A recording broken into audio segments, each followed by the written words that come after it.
I doli emri tek dosjet e Epsteinit, Lord Mandelson jep dorëheqjen nga Partia Laboriste.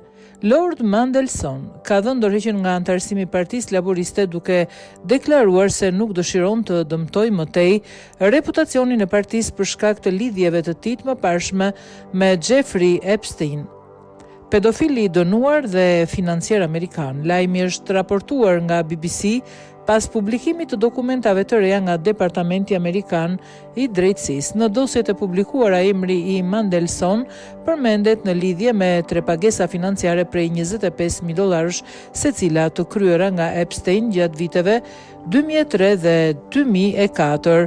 Mandelson ka mohuar çdo dieni për këto pagesa, duke thënë se nuk i kujtohen dhe se pretendimet i konsideron të pavërteta, megjithatë është shprehur se do të ndërmarrë verifikime personale për këtë çështje.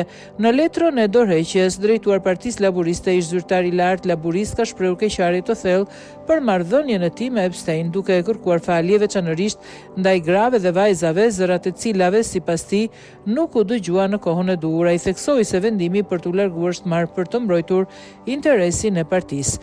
Publikimi i dokumentave ka shkaktuar reagime të forta në skenën politike britanike.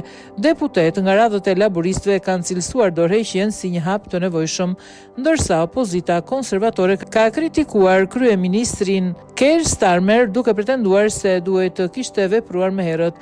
Udhëheqësja e Partisë Konservatore, Kemi Badenoch, ka kërkuar gjithashtu hapjen e një hetimi.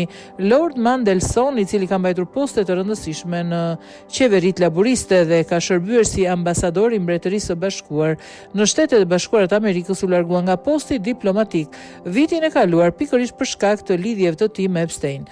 Dokumentat e publikuara përfshin gjithashtu emaile dhe materiale të tjera ku përmendet emri i tij.